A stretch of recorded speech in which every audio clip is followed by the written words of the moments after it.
오후의 말씀은 잠언 3장을 보겠습니다.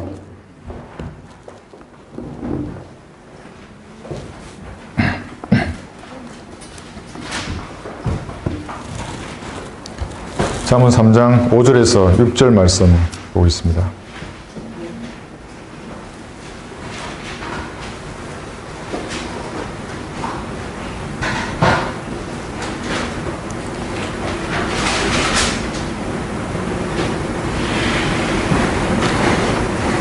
제가 읽겠습니다. 내 마음을 다하여 주를 신뢰하고 내 자신의 명철을 의지하지 말라.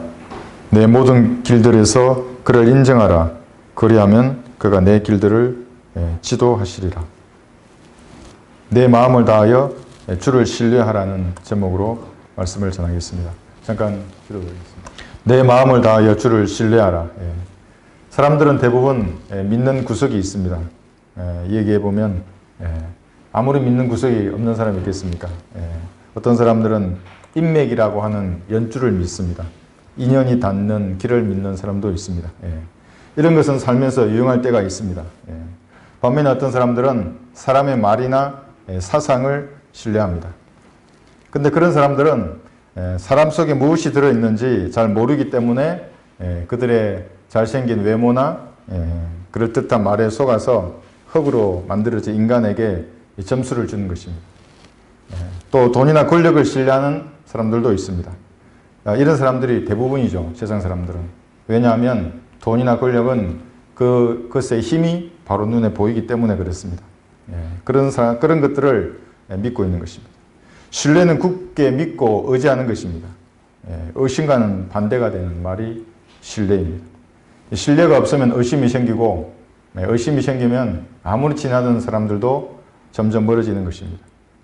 반면에 신뢰가 있으면 믿게 되고 의지하고 이제 사랑하게 되는 것입니다. 여러분 어떤 사람을 신뢰합니까? 사회적으로 유명한 정치인이나 대학의 교수들, TV에 출연하는 연예인들을 여러분 신뢰하십니까? 그렇지 않으면 목사나 교수를 신뢰하는 겁니까? 아니면 혹시 저를 여러분 신뢰하십니까? 제가 신뢰하는 것은, 저를 신뢰해 주는 것은 감사한 일이지만 제가 하나님의 말씀에 부합되는 그런 언행을 할 때에만 여러분 저를 신뢰하셔야 하는 것입니다. 모든 것은 말씀으로 판단되어져야 하고 말씀에 따라 성경에 부합하면 그를 신뢰해야 하는 것입니다. 제도화된 교회 목사들 마찬가지입니다. 그가 아무리 큰 교회를 운영하고 아무리 많은 교인 수를 자랑하더라도 말씀에 부합하지 않으면 그와는 거리를 두어야 하는 것입니다. 대부분의 사람들은 부와 명예를 소유하고 있으면서도 인상이 좋은 그런 사람들을 눈길이 가게 됩니다. 특히 종교적인 권위를 가진 사람들에게는 쉽게 그를 인정해버리고 신뢰하는 경향이 있습니다. 그러나 성경은 이렇게 말씀합니다. 그들을 신뢰하지 말라고 말씀합니다. 더 나아가서 그들을 신뢰하면 저주를 받게 될 것이라고 성경은 예레미야 17장에서 경고하고 있습니다. 예레미야 17장에서는 이렇게 말씀하십니다. 5절에서 8절까지 세상 사람들은 눈에 보기에 좋은 것들을 그대로 신뢰해버립니다. 눈에 보이는 힘이나 권력들은 바로 믿어버리죠. 신뢰하고. 성경은 그렇게 말씀하지 않습니다. 예레미야 17장 5절에서 8절 주가 이같이 말하노라. 사람을 신뢰하는 사람과 육신을 그의 무기로 삼는 사람과 그의 마음이 주로부터 떠나는 사람은 저주를 받으리라. 그는 사막의 히스나무같이 되어 좋은 일이 오는 때를 보지 못하고 강야와 소금 땅과 사람이 살지 않는 바싹 마른 곳들에 거하리라. 주를 신뢰하고 주께서 그의 소망인 사람은 복이 있도다.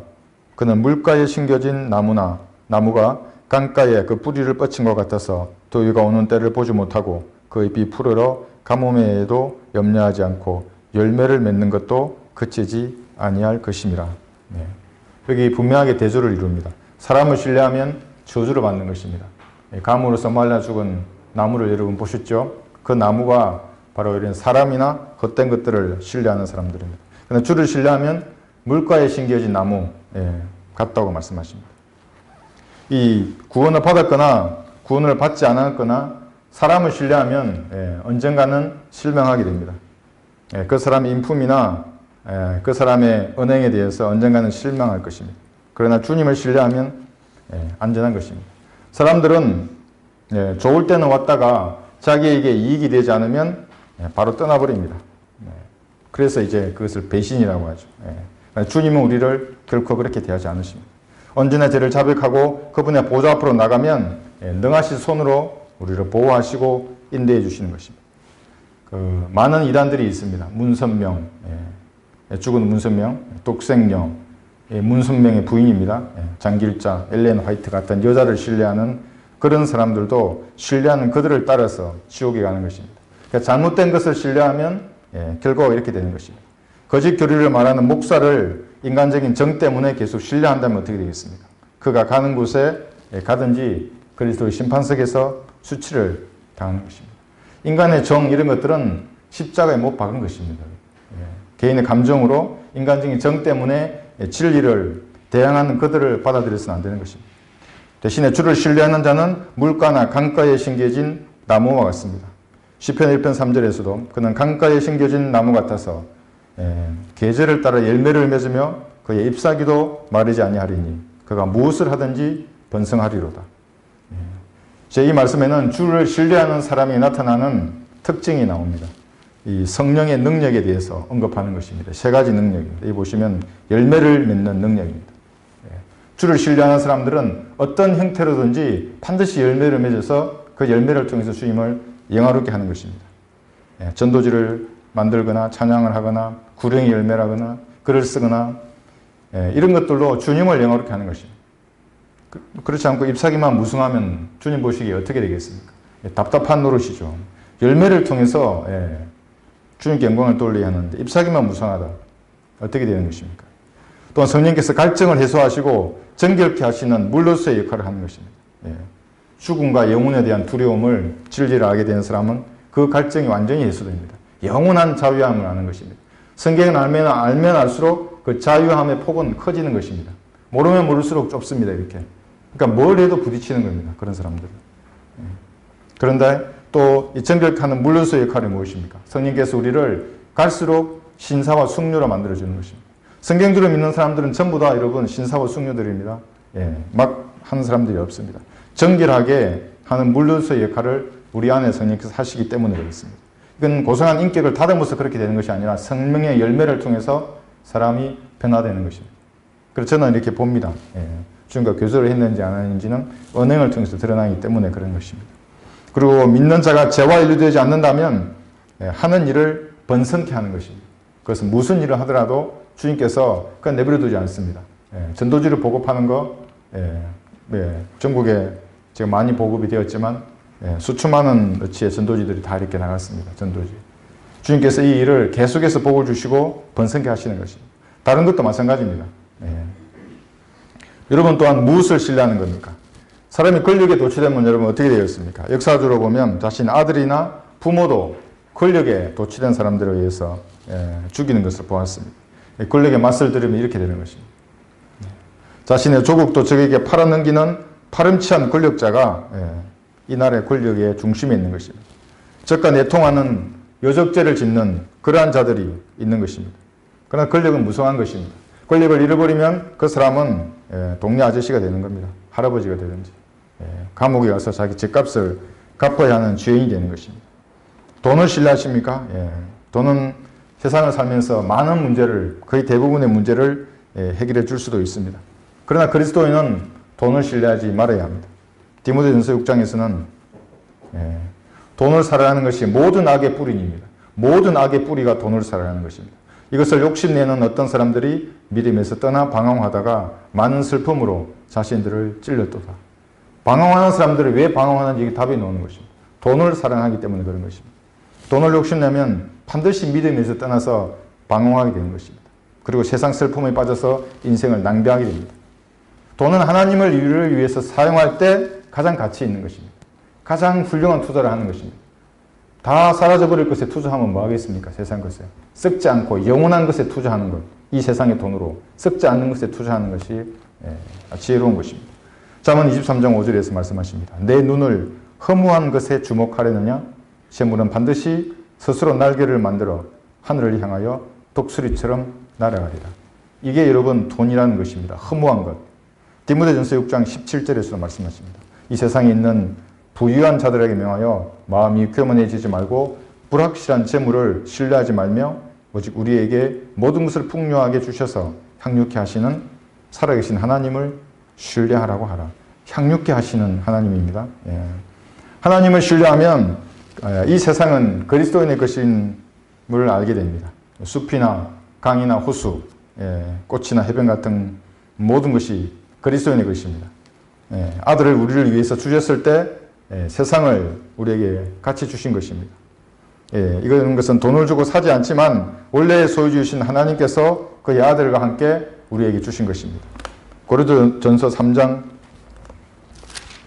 이렇게 말씀하십니다. 제가 읽겠습니다. 22절에서 보시면 바울이나 아폴로나 개바나 세상이나 생명이나 사망이나 현재의 것들이나 장래의 것들이나 모든 것이 너희의 것이요 너희는 그리스도의 것이요 그리스도는 하나님의 것이로다. 모든 것이 우리의 것입니다.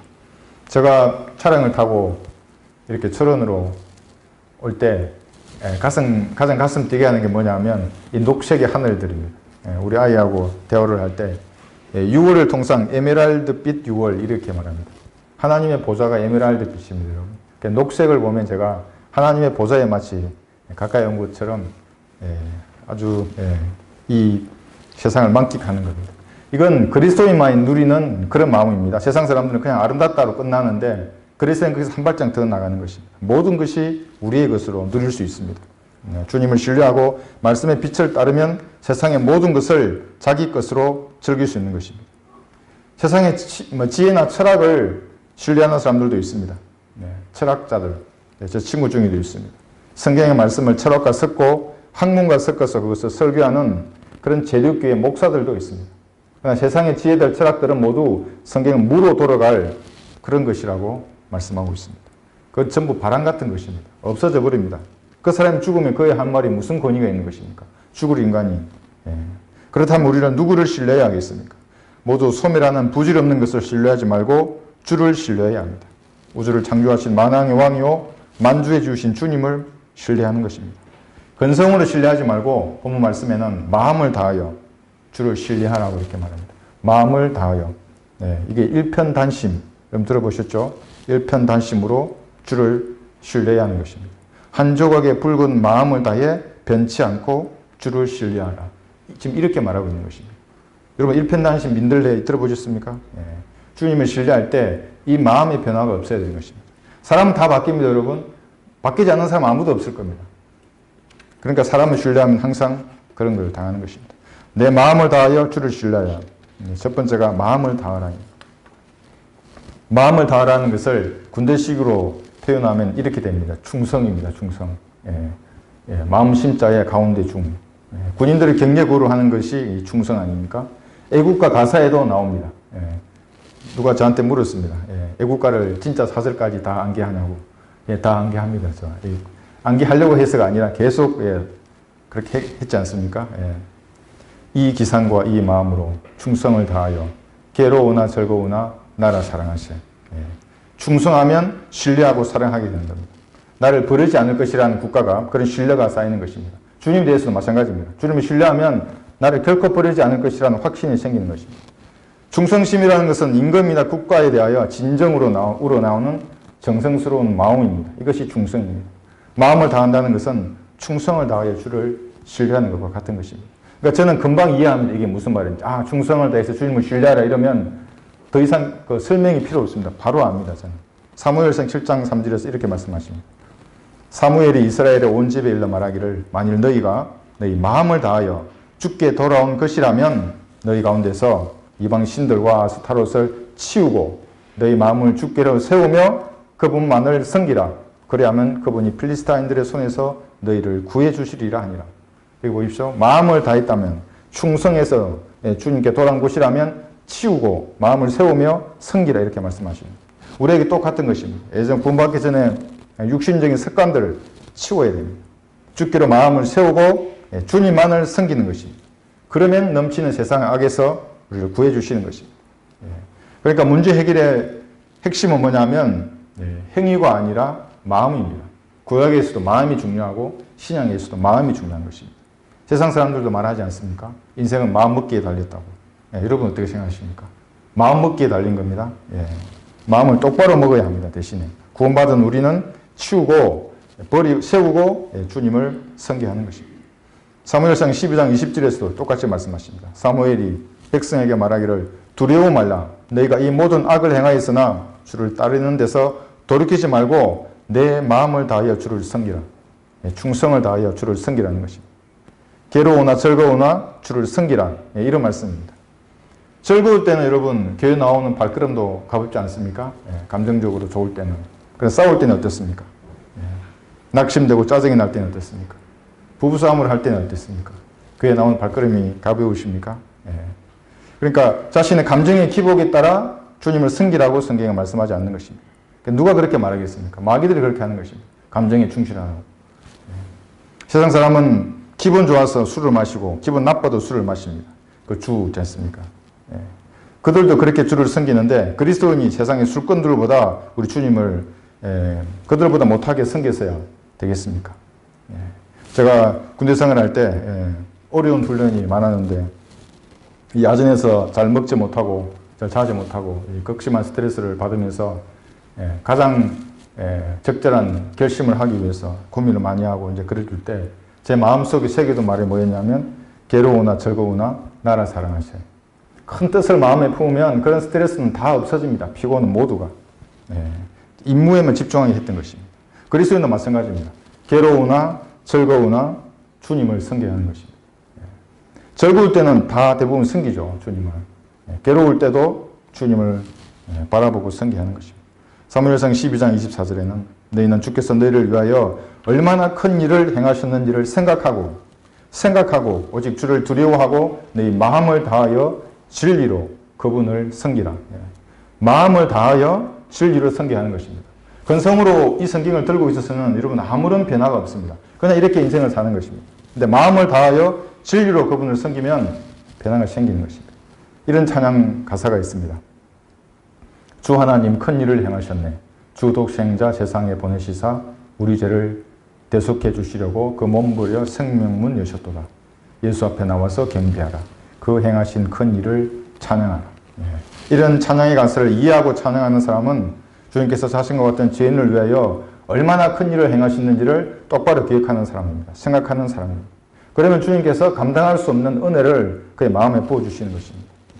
여러분도 경험해 보셨을 것입니다. 그것이 그리스도인의 시작입니다. 이제. 그런 감동을 받으면 그 가사에 이제 여러분은 그리스도인이 무엇인지를 아는 것입니다. 이론이 필요 없습니다. 여러분. 바로 아는 것입니다. 그런 다음에 주를 두려워하고 마음을 다하여 충성을 다하여 진리로 주님을 섬기하는 것입니다. 진리가 무엇입니까 여러분? 아버지의 진리로 그들을 거룩하게 해 주옵소서. 아버지의 말씀이 진리인 것입니다. 그러니까 이 성경이 없는 사람들이 하는 그 모든 종교적인 행위들 뭐겠습니까? 찬양하고 기도하고 요즘도 주의 삼창 외치는지 모르겠는데 뭐겠습니까? 성경도 하면 그들은 나이트클럽에서 춤추는 자들하고 똑같은 것입니다. 동물농장에서 그 소리치는 짐승하고 다를 것이 없습니다. 왜냐하면 이 말씀을 거부하고 말씀대로 하지도 않으면서 그런 말을 한다는 그렇게 종교적인 행위를 한다는 것은 똑같은 것입니다. 제 말이 또 좀 과하다고 하는 분들이 있는데 아주 완곡한 표현입니다. 이것은 더 강하게 할 수도 있지만 아버지의 말씀은 진리니이다 이렇게 하는 것입니다. 예수님께서 기도하시는 겁니다. 저와 여러분을 거룩하게 하여 주옵소서. 육신을 입은 인간들을 도대체 무엇으로 거룩하게 할 수 있겠습니까? 하나님의 말씀으로 거룩하게 하는 것입니다. 지금 그러므로 말씀을 거부하고 하나님을 논하는 모든 자들은 거룩하지 않은 자들입니다. 지저분한 악한 짐승들이고 게으른 탐식가이며 자기 배를 섬기는 그런 자들인 것입니다. 교회나 종교나 목사나 박사나 교수나 교단은 진리가 아닙니다. 자신의 모국으로 변기되지 않고 보존된 하나님의 말씀이 이 성경이 진리인 것입니다. 그러니까 이 성경 없이 하나님을 섬기는 그 모든 것들은 마귀를 섬기는 것입니다. 빌라도가 예수님에게 물었습니다. 진리가 무엇이냐? 간디도 자기 모범에게 썼습니다. 오 진리여 이렇게. 그 진리가 무엇이겠습니까? 제가 구원받기 전에 그 간디를 좋아하면서 책을 읽고 했었는데 진리가 무엇인가? 지금도 제 노트에 쓰여져 있습니다. 그때 내가 진리를 찾았습니다. 진리가 무엇이냐고. 그런데 그 당시 빌라도는 지금의 죄인들과 똑같은 것입니다. 마음에는 죄악이 가득 차 있고 오직 상대적인 진리밖에 모르는 것입니다. 절대적인 진리를 알려고 하는 마음도 없으면서 예수님에게 이렇게 말하는 것입니다.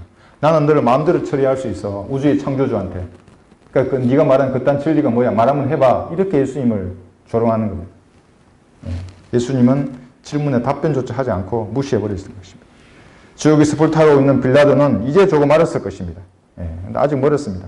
백보자 심판에서 불못에 떨어져야 그때 진리가 무엇인지 영원한 공포와 두려움 속에서 조금 알지 모르겠습니다. 진리는 예수님입니다. 요한복음 14장 6절에서 예수께서 그에게 말씀하시기를 나는 길이요 진리요 생명이라 나를 말미암지 않고는 아버지께 올 사람이 아무도 없느니라. 진리이신 예수님께서는 이 책을 거부하고 변개시키는 그런 자들하고는 상종하지 않으십니다. 향상된 계시를 절대로 깨닫게 하지 않습니다. 그러니까 여러분들이 그렇게 하는 구령을 그들은 못하는 것입니다.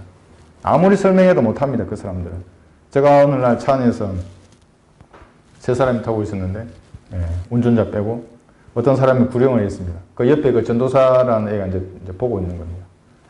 구령했습니다. 가서 인격기도 하고. 이 애가 정말 예수님의 그 십자가의 능력 앞에 정말 떨면서 구원을 받는 겁니다. 이 사람이 뭐라 그러냐면 나도 하고 싶은데 한 번 더 해달라고. 그 절차를 한 번 더 해달라고. 그 양반 너 구원 받아야 이거 하는데 너 구원 받았냐고. 장로교인이 어떻게 구원 받을 수 있겠습니까? 처음 보는 겁니다. 그런 거를. 그 능력만 관심이 있지 못하는 겁니다. 그 사람들. 이 성경을 거부하는 그런 자리에 앉아 있어서는 구령 아니라 그 어떤 것도 사실은 할 수 없습니다. 제도화된 교인들은 그래서 진리를 거부하는 대신에 육신적이고 눈에 보이는 그런 달콤한 것들, 은선한 표적을 찾고 종교적인 행사 속에서 진리와 무관한 인생을 그렇게 사는 것입니다. 오늘도 한번 했을 겁니다. 아침에 새벽 기도에 나와서 주여 삼창에 뭐 하는지 모르겠지만 진리와 무관한 종교 행사만 하는 것입니다. 성경들을 믿는 사람은 그들의 행실을 본받아서는 안 되는 것입니다. 여호수아 24장 14절에서 이렇게 말씀하십니다. 그러므로 이제 주를 두려워하고 성실과 진리로 그분을 섬기라. 너희 조상들이 하수 저편과 이집트에서 섬겼던 신들을 버리고 너희는 주를 섬겨라. 여기도 버려야 하는 것입니다. 구원받기 전에 즐겼던 육신에 속한 것은 버리고 진리로 주님을 섬기하는 것입니다. 진리로 주님을 섬기는 군사들은 장애물을 결코 두려워하지 않습니다. 자기 앞에 복음과 반대되는 장애물을 놓으면 두려워하지 않습니다. 마귀의 일꾼들이 하나님께서 하시는 이 일을 비난하고 조롱과 멸시 같은 것을 보내도 관심 없습니다. 그들은 진리를 회방하는 자신의 일을 하면서 심판날에 그들에게 임할 진로를 쌓을 뿐입니다.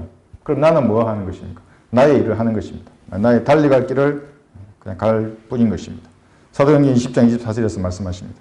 그러나 나의 달리 갈 길을 기쁨으로 끝마치고 내가 주 예수로부터 받은 사역, 곧 하나님의 은혜의 복음을 증거하기 위해서라면 이런 일을 전혀 개의치 아니할 뿐 아니라 나의 생명을 조금도 아끼지 아니하노라. 이것이 진정하게 주님을 신뢰하는 종의 모습인 것입니다. 성경대로 믿는 사람들은 진리로 주님을 섬기면서 갖는 이런 기본적인 자세를 누구나 가지고 있습니다. 올바른 일꾼의 여기 세 가지 자세가 여기서 볼 수 있습니다. 첫 번째, 기쁨으로 일을 수행하는 것입니다. 이 자원함입니다. 여러분, 자원함이 모든 전쟁에서 이 공산주의자들을 무찌른 이 자유주의, 자유민주 국가의 기본적인 원동력이 이 자유함입니다. 자원함. 누가 시키지 않아도 자원해서 일을 하는 것입니다. 둘째는 자신의 사역을 정확하게 인식합니다. 하나님께서 나에게 무엇을 맡겨 주시는 일을 정확하게 아는 것입니다. 사령관의 명령이 무엇인지 명확하게 인식합니다. 이제 그렇게 인식하고 일을 시작하면 육신적인 사람들이 공격하기 시작합니다. 여러 가지로 얘기합니다. 뭐 독단적이다, 하나님 지시하시는데 그럼 언제 그걸 다 설명합니까? 수많은 사람들에게 나에게 말씀하시는데 가슴이 터질 것 같은데 그걸 언제 다 설명합니까? 다 다니면서. 그러면 사람들이 독단적이라고 얘기하는 거예요. 신경 쓰지 않습니다. 그런 것들은. 복음 전파가 가슴에 사무쳐 부풀어 오르는데 그걸 어떻게 참고 있습니까? 하나님께서 가서 전하라 그러고 말하라 그러고 참고 있을 수가 없는 거예요. 세 번째는 생명을 아끼지 않고 고난을 견디면서 이제 임무를 수행하는 그런 성숙한 단계까지 가는 것입니다. 저는 군인이기 때문에 이 단계를 잘 압니다. 예전에. 전투를 수행하던 군인이 이제 자신의 임무를 알고 어디서 목숨을 걸어야 하는지를 알았다면 그것만큼 기쁜 일이 어디 있겠습니까? 내가 헛되이 죽지 않고 나의 죽음이 적에게 타격을 주고 전투를 승리로 이끄는 것임을 그 직감한 군인의 용감한 행동, 그것이 생명을 조금도 아끼지 않고 일하는 그리스도인의 일꾼인 것입니다. 그리스도인의 일꾼입니다. 그건. 사람의 종이 아닙니다. 이런 일꾼은 임무를 수행하면서 이렇게 고백하는 것입니다. 이는 내게 사는 것이 그리스도니 죽는 것도 유익합니다. 빌립보서 1장 21절 말씀입니다. 그러니까 좌익들이 어떤 상대를 상대하고 있는지 잘 알아야 합니다. 죽음을 두려워하지 않는 사람들이 여기 있습니다. 탈레반 같은 그런 사람들 아닙니다, 여러분. 자살폭탄 공격하는 그런 사람 아닙니다. 내가 하나님의 일을 수행하는데 내 생명을 아끼지 않겠다고 하나님 앞에 결단하고 기도하는 그 힘의 능력을 그 인간들은 죽었다 깨어나도 모르는 것입니다. 이런 그리스도인에게 사람은 어떤 두려움의 대상도 아니고 신뢰의 대상도 아닌 것입니다. 잠언 29장 25절에서 사람을 두려워하면 덫에 걸리나 주를 신뢰하는 자는 누구나 안전하리라.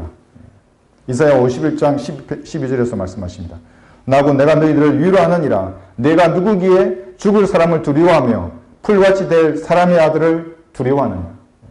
저도 처음에 인간적인 감정에서 이 파도같이 몰려오는 마귀의 세력들 앞에 주춤했는 적이 있었죠. 그러면 어떻겠습니까? 파도같이 밀려오면 이제 파도에 잠식당해서 죽어야 하겠습니까? 다 포기해버려야 하겠습니까? 저는 전능하신 하나님의 손 안에 쉬면서 기도로 주님께 아뢰일 것입니다. 그래서 저들의 약점을 부술 것입니다. 주님께서 포기하지 않는 한 저도 포기하지 않을 것입니다. 시편 86편 2절에서 이렇게 말씀하십니다. 내 혼을 보호하소서. 내가 거룩함이니이다. 오 나의 하나님이여 주를 신뢰하는 주의 종을 구원하소서. 다윗은 이제 자기의 의를 가지고 하나님 앞에 이렇게 기도했지만 우리는 예수님이 주신 의가 있습니다. 이 의를 가지고 성령 안에서 아버지 하나님께 간구할 수 있는 특권이 있는 것입니다. 모릅니다, 자녀님들은. 이것이 어떤 힘을 발휘하는지 두고 보십시오. 지금까지와 같이 하나님의 복음 전파를 반대하는 모든 세력들은 다 부서질 것입니다. 독단적이다. 이런 비판, 험담들. 주님이 내게 맡겨주신 이 사역은 독단 작전입니다. 사실은 이게. 사람들과 협의해서 민주적으로 하는 것이 아닙니다. 교회를 나간 자들이 하는 말이 항상 그런 것입니다. 회중교회와 하지 않는다고 얘기하면서 나가는 것입니다. 신약에도 마음을 다하는 것이 나와 있습니다. 사도행전 8장 37절에서 이렇게 말합니다. 빌립이 말하기를 만일 당신이 마음을 다하여 믿으면 합당하니라. 고하니 그가 대답하여 말하기를 나는 예수 그리스도가 하나님의 아들이신 것을 믿나이다 라고 하더라. 여러분 개인 구령할 때 이것입니다. 마음을 다하여 믿으면 그 사람이 즉시 영원한 생명이 없습니다. 건성으로 입맛 빵긋거리면 결코 구원받지 않는 것입니다.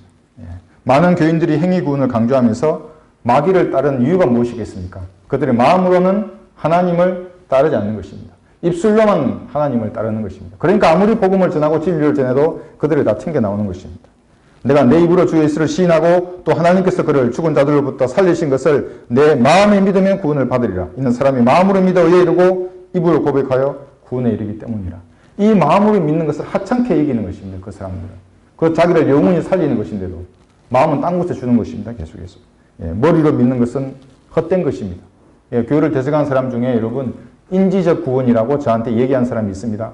한 3시간을 간증했습니다. 그 사람이. 난 이상한 사람으로 생각했죠. 어떻게 처음 보는 사람인데 3시간 동안 자기 구원 간증을. 그러면서 결론이 자기는 인지적 구원을 했다고. 머리로 안다는 것이죠. 헛된 믿음입니다. 그건. 잠언 23장 26절 보면 내 아들아 내 마음을 내게 주며 내 눈을 나의 길들에 주목하라. 하나님의 길들에 주목해야 하는 것입니다. 주님께 우선 내 마음을 줘야 하는 것입니다. 마음은 다른 곳에 있고 몸은 예비를 드리는 것은 주님 받지 않으시는 것입니다. 마음은 우상으로 가득 차 있으면서 하나님 앞에 나와서 기도하고 성경을 펴는 사람에 대해서 주님은 어떻게 생각하시겠습니까? 이 백성이 입으로는 내게 다가오고 또 입술로는 나를 공경하여도 그들의 마음은 내게서 멀도다. 마태복음 15장 8절에서 이렇게 말씀하시는 거예요. 그러니까 입술로도 주님을 공경하고 마음으로도 주님을 공경하는 것입니다. 그러니까 주님이 이런 자를 찾으십니다. 마음으로 어떤 상태에 있든지 상관없습니다. 내 마음으로 진심으로 회개하고 주님을 찾는 그 한 사람에게 하나님의 향상된 계시를 다 가르쳐주고 능력을 부어주고 싶어 하시는 것입니다. 이 마지막 때에 고난을 견딜 각오를 하고 그렇게 고백하는 한 사람을 주님 찾으시는 것입니다. 먼저 주님 보시기에 자신의 마음이 깨끗하고 정결해야 합니다. 충성이라는 구호를 붙이는 군인들 여러분 어떻게 하겠습니까? 두 마음을 품지 않습니다. 그렇게 짧은 격려구호를 할 때 정말 충성하겠다는 각오를 다집니다. 그렇게 가짜도 말고 진짜 군인들은 그의 마음도 제복을 입은 군인으로서 부끄럽지 않은 마음 자세를 가지겠다는 각오가 내포되어 있는 것입니다. 우리도 그렇게 해야 하는 것입니다. 충성으로 그렇게 해야 하는 것입니다. 여러분, 제독교인들, 예전에 제가 생활할 때 만나면 그 교회 목사님을 위해서 기도합니다. 만나면 그 교회 목사. 나도 했죠. 모이면 무슨 모임을 하더라도 목사님 위해 기도합시다. 근데 어떤 목사들이 모여서 목사님이 정치적이라고 비난하는 것을 제가 얘기를 듣고 정말 얼음물이라도 그들에게 던져버리고 싶었습니다. 정신을 차려야 할 목사들입니다. 그 사람들. 골로새서 3장 22절에서 24절을 보시면 종들아 육신에 따른 너희의 주인들에게 모든 일에 순종하되 사람을 기쁘게 하는 자처럼 눈가림으로 섬기지 말고 하나님을 두려워하여 순전한 마음으로 하라. 무슨 일을 하든지 마음을 다하여 주께 하듯 하고 사람에게 하듯 하지 말라. 이는 너희가 유업의 상을 주께로부터 받을 줄 알미니 너희가 주 그리스도를 섬기고 있습니다.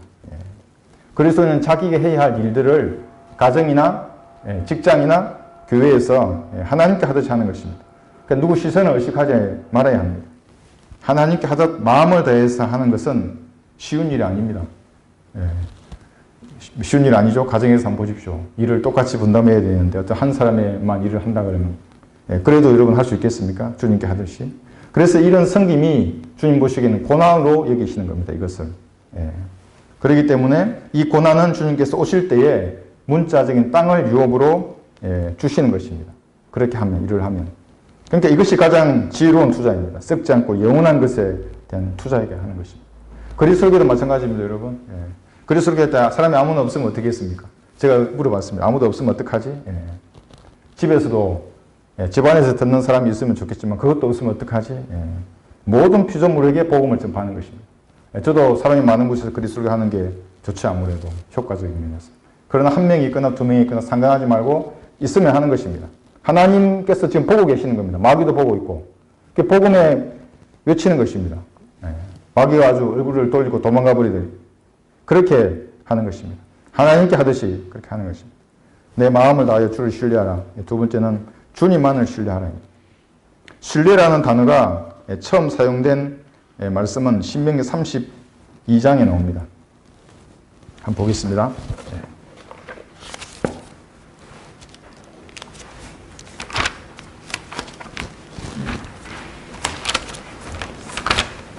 신명기 32장 37절을 보시면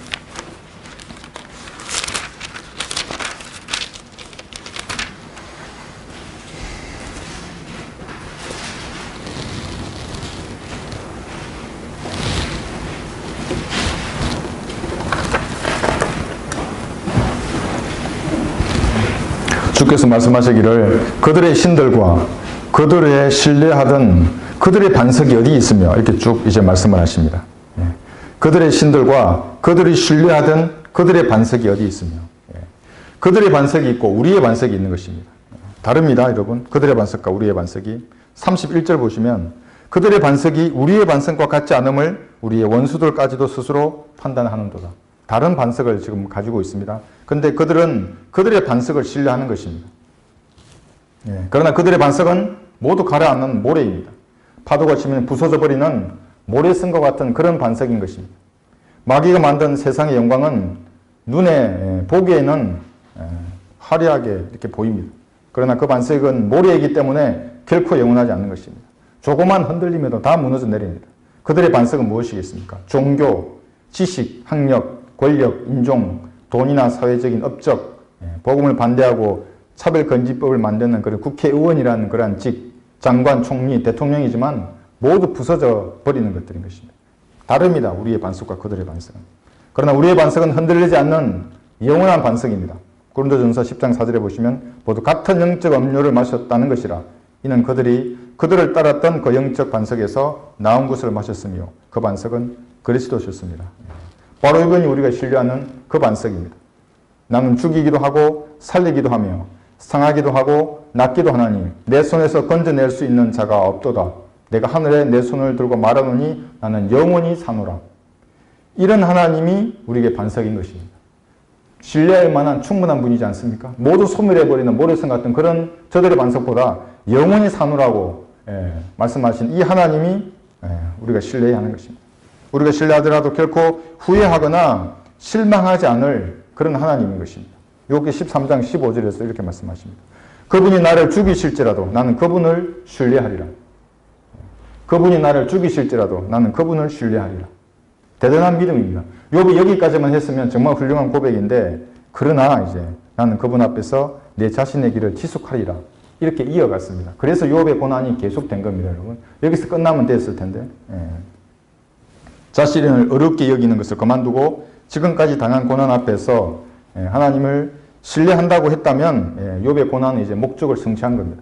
더 이상의 고난이 없었을 것입니다. 우리도 마찬가지입니다. 인생에 고난이 있으면 길을 멈추고 자신을 뒤돌아보고 주님을 신뢰하던 길에서 멀어졌는지를 점검해 보아야 하는 것입니다. 그럼에도 하나님께서 자신을 죽이실지라도 여전히 주님을 신뢰하겠다는 믿음은 우리에게 많은 교훈을 던져주는 것입니다. 어떻게 하겠습니까, 여러분? 나를 죽이실지라도 주님을 신뢰하겠다고 하는데. 여러분의 자녀가 그렇게 하면 어떻게 하겠습니까, 여러분? 더 매를 때리겠습니까? 엄마, 아버지를 더 신뢰한다고 나를 어떻게 하더라. 내가 이걸 고치고 이렇게 하겠습니다. 그만 용서해주고 같이 하는 것입니다. 하나님도 마찬가지인 것입니다. 바울은 내게 사는 것이 그리스도니 죽는 것도 유익함이라고 고백했습니다. 사도행전 25장 페스토 앞에서 만약 하나님께서 자신을 죽인다면 기꺼이 죽음을 상행하지 않겠다고 믿음을 가지고 담대하게 말합니다. 사도행전 25장 11절에서 만일 내가 무엇을 위반했거나 죽을 만한 일을 했다면 죽기를 사행치 아니하리이다. 그러나 만일 이들이 나를 고소한 이러한 것들 중에 어떠한 것도 사실이 아니라면 아무도 나를 그들에게 넘겨줄 수 없나이다. 내가 카이사에게 상소하나이다. 이런 담대함은 사나 죽으나 주님만을 신뢰하기 때문에 가능한 것입니다. 저도 마찬가지입니다. 제가 만약에 어떤 일 때문에 법에 관한 그런 문제가 생긴다면 제가 말하는 것입니다. 내가 만약에 법을 위반하고 뭔가 이런 나쁜 범법 행위를 했다면 죽기를 사행치 아니하리라. 그런 자세를 가지고 있는 것입니다. 그 당시의 사형 제도는 여러분 여기는 도끼로 머리를 치는 것입니다. 바울은 지금 내가 만약에 범법한 행위를 했다면 그 말하는 것입니다. 도끼로 내 머리를 치더라도 내가 죽음한 일을 했다면 그렇게 되는 것을 내가 사행치 아니하리라고 이야기하는 것입니다. 육신의 장막을 벗고 나면 주님을 만날 것인데 그리스도인에게 죽음은 아무런 장애가 되지 못하는 것입니다.